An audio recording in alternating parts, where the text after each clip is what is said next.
Hi guys! Magluto tayo ngayon ng lechon paksiw. Ayan, maglagay na tayo ng mantika sa kawali.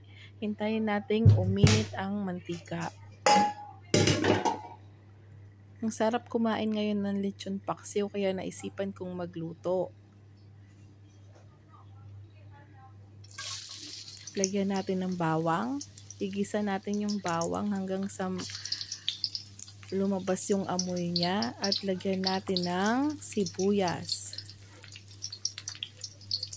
Ang mahal pala ng sibuyas ngayon. Ano nangyari? Dati 1 dirham lang ang isang kilo ng sibuyas. Ngayon, ang 5 dirham ko, 5 pieces lang din. So, 1 dirham na ang isa. Ano na nangyari? Dati mura lang yan. Bakit ang mahal na ngayon? Ayan, maghintay lang natin siyang then lagyan natin ng sibuyas. Ayan na ang napakamahal na sibuyas. Dati pag nagluluto ako, isang buo talaga ng sibuyas ang nilalagay ko kahit malaki pa yan. Kasi mura lang. 1 dirham, 1 kilo na yon. Pero ngayon, bakit anong nangyari? As in, nakakagulat.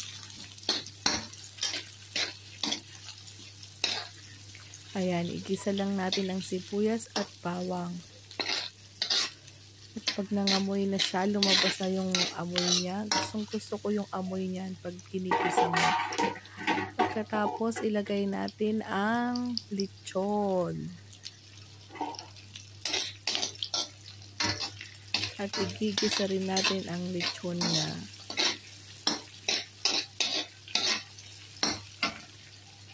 Hintayin muna natin siyang mangamoy. Yung gisang-gisa talaga kasi isa yun sa nagpapasarap sa mga luto natin. Ayan, ngayon ilagay na natin ang ating lechon hulog. Ayan, halu-haluin lang natin para maggisa siya ng mabuti. Pinagsama-sama ko na rin pala guys ang garlic powder, Ajinomoto, pepper, and dahon ng laurel. Tapos lagyan din natin ng brown sugar.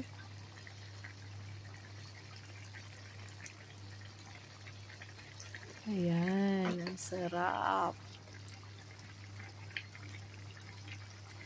Ihanda ang isang kalderong kanin. Ayan, hinalo na natin siya kasi next na ilalagay natin dyan ay suka. Kasi pag nilagay na natin ang suka, hindi na natin siya hahaluin. Hintayin natin siyang kumulo ng kumulo sa mahinang apoy lang. Lagyan natin ng toyo. Guys, wag nyo pong hahaluin kapag may nilagay kayong suka para maluto yung suka. At lagyan natin ng Mang Tomas. Yan ang hindi mawawala sa lechon paksiw. Ang sarap, nakakatakam. Ayan, hintayin lang natin siyang kumulo at okay na yan. Bye!